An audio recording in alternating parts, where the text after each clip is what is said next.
मंदिर के बाहर बैठी हुई एक तेजस्वी माँ मुझे देख रही थी। वो मुझे कुछ बताना चाह रही थी।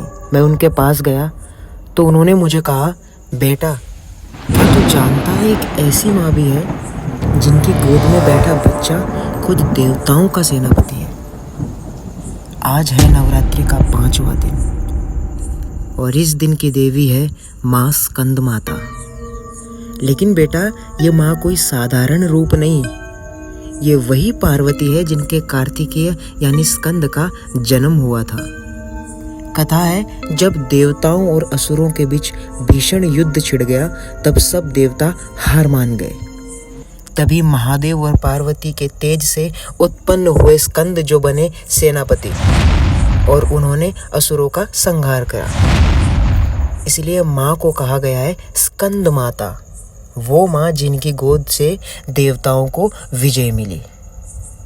माँ सिंह पर सवार है, कमल पर विराजमान है और गोद में नन्हे कार्तिकेय को थामे हुए हैं।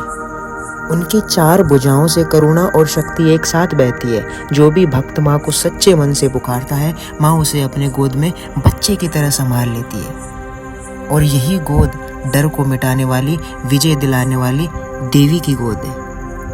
बेटा 5वें दिन की पूजा साधारण नहीं होती। आज के दिन अगर कोई भक्त माँ स्कंद माता का ध्यान करता है तो उसके जीवन में 2 वरदान मिलते हैं। पहला, घर में असीम शांति और सुख। दूसरा, हर युद्ध चाहे वो बाहर का हो या भीतर का, उसमें विजय प्राप्त होती है। क्योंकि स्कंद माता केवल भक्ति ही नहीं देती, वो अपने पुत्र स्कंद की तरह हर भक्त को योद्धा बना देती है। अब सुन बेटा, एक गुप्त मंत्र जो कम लोग जानते हैं। अगर आज के दिन दीपक जलाकर इस मंत्र को 21 बार जप कर लिया तो माँ का आशीर्वाद तुरंत मिल जाता है।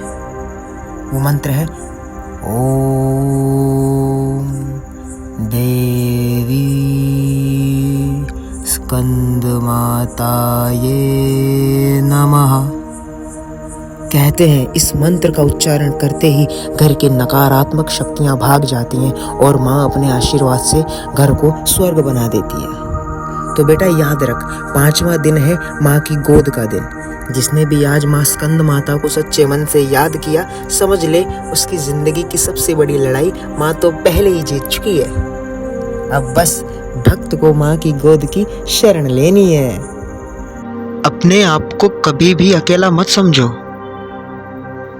माँ है ना,